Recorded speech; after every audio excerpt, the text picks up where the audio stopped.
आइए mango cultivation के बारे में बात करेंगे। मैंगो कल्टीवेशन में बेसिकली हम एग्जाम फैक्ट के बारे में बात करेंगे। कौन कौन से एग्जाम में आते हैं उसके बारे में। मैं हूं रूप सिंह मैत्री, पूर्व कृषि वैज्ञानिक ICR न्यू दिल्ली। पहले हम बात करेंगे मैंगो के बारे में। तो मैंगो मैंगो काफ़ी फेमस है इंडिया में, और मैंगो को किंग ऑफ फ्रूट कहा जाता है। ये हमारे देश का नेशनल फ्रूट भी है। बॉटनिकल नेम इसका मैंगीफेरा इंडिका है। ये एनाकार्डियेसी फैमिली को बिलोंग करता है। BHU जैसे कई एग्जाम में आ चुका है, आपको ध्यान में रखना चाहिए। खास करके जब आप आम खाते हैं उसमें जो गूदा होता है, इस पे विटामिन ए की भरमार होती है। मोटा मोटा ये कहा जाता है कि जितने भी फ्रूट क्रॉप है उनमें हाईएस्ट विटामिन ए इसी पके हुए आम पे पाया जाता है, जिसपे कैरोटीन भी काफी मात्रा में होता है। जब आप इस तरह के पके हुए आम खाते हैं जिसमें विटामिन ए होता है, तो विटामिन ए की वजह से होने वाले डिसऑर्डर प्रॉब्लम है वो नहीं होते, डिजीज है वो नहीं होते। जैसे नाइट ब्लाइंडनेस है, जीरोप्थेल्मिया है, वो समस्याएं नहीं होती। खास करके देखा गया है कि इसका आम का ओरिजिन इंडियन ओरिजिन का मानते हैं। यदि जैसे आप इंडिया का ये नक्शा देखते हैं, तो इंडिया का ये वाला जो पॉइंट है, ये जो इंडिया और म्यांमार बांग्लादेश का बॉर्डर है, उस जगह को, इस एरिया को बेसिकली आम का ओरिजिन स्थल मानते हैं। ये वो एरिया है जहां पे राइस का भी ओरिजिन स्थल मानते हैं।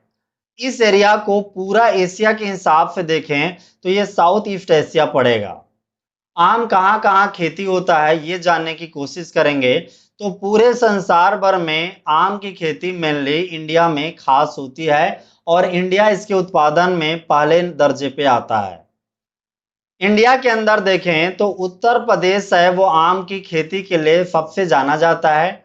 इसके अतिरिक्त आंध्र प्रदेश है और बिहार है, यहाँ पे भी आम की खेती होती है।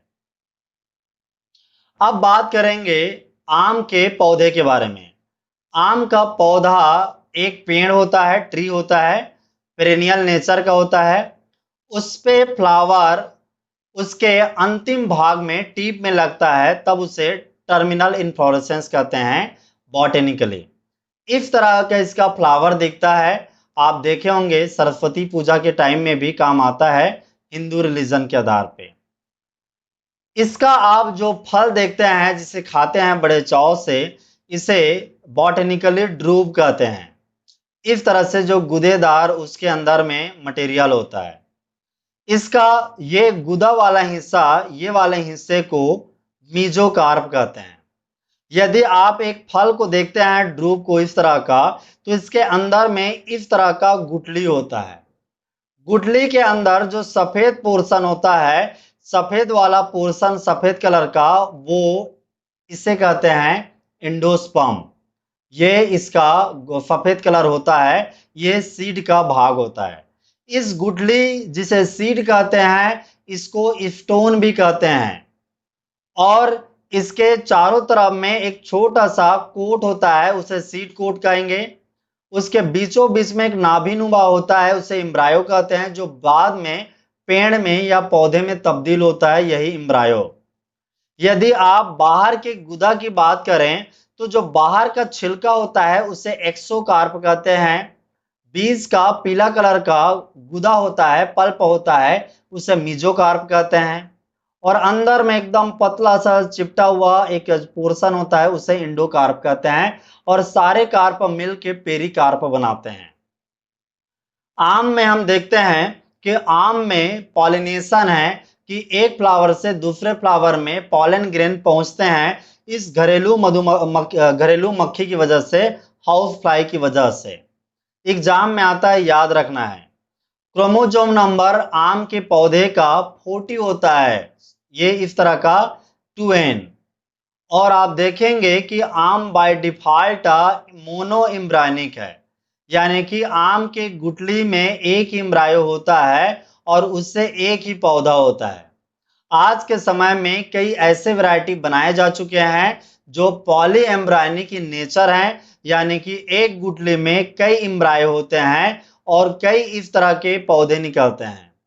खास करके जब आपके पास में गुठली कम हो, नर्सरी में इस तरह से ग्राफ्टिंग वाले पौधा ज़्यादा बनाने के लिए गुठली कम हो लेकिन आपको पौधे ज़्यादा चाहिए, तब इस तरह के पॉली एम्ब्रायनिक वैरायटी का इस तरह के सीड को लिया जाता है।